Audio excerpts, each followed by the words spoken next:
We've all been there, watching a medical drama. Someone clutches their chest, falls to the floor, and everyone screams, "Heart attack!"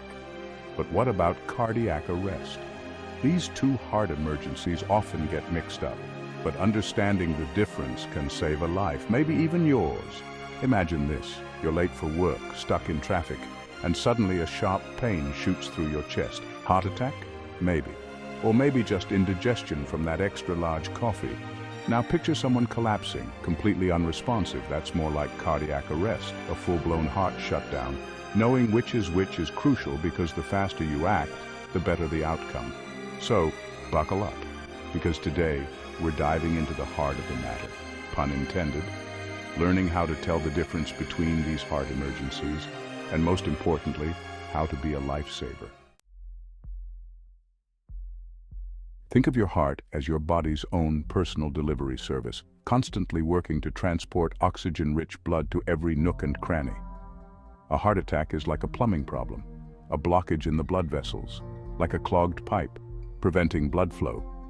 Cardiac arrest, on the other hand, is like a sudden power outage. The heart's electrical system, responsible for its rhythmic beat, goes haywire. Instead of a steady rhythm, it's like someone hit the random button on a soundboard. This throws the heart into chaos, causing it to stop pumping effectively. So why does this matter? Well, a blocked pipe might slow down deliveries, but a complete blackout, that's a critical situation requiring immediate attention. Now, let's talk symptoms. Heart attacks are often sneaky. Sure, the classic image is someone clutching their chest in agony, but it can be much more subtle. Think chest discomfort, pressure, squeezing, or even a burning sensation like heartburn on steroids. But here's the kicker.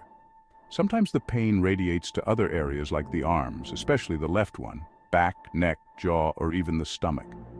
And don't forget the less obvious signs like shortness of breath, cold sweats, nausea, lightheadedness, and fatigue.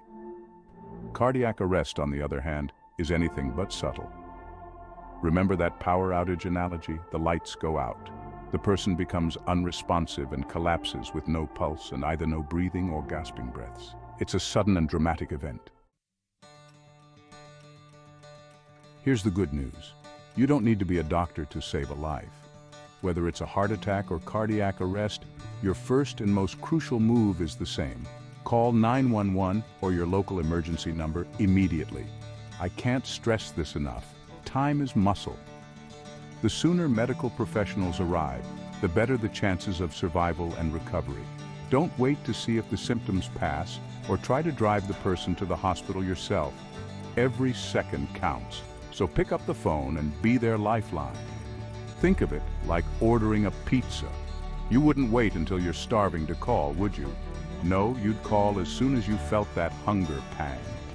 Treat a potential heart emergency the same way. Act fast.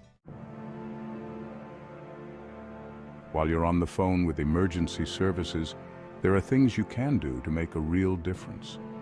If someone is experiencing a heart attack, help them sit down in a comfortable position and loosen any tight clothing. If they're conscious and not allergic, offer them an aspirin, which can help thin the blood. Now, cardiac arrest requires more hands-on action, CPR.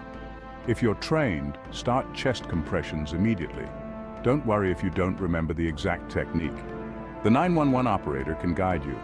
And if you see an AED, automated external defibrillator, those portable lifesavers found in many public places, use it. They're designed for anyone to use, even without training. Think of yourself as a superhero in disguise. You might not have a cape and tights, but your actions can be just as heroic. Okay, we've covered the scary stuff, but here's some empowering news. You can take charge of your heart health and reduce your risk of these heart emergencies. Think of it as outsmarting those sneaky heart thieves. Start with the basics, a healthy diet packed with fruits, vegetables, and whole grains. Regular exercise, at least 30 minutes most days. Maintaining a healthy weight and saying no to smoking.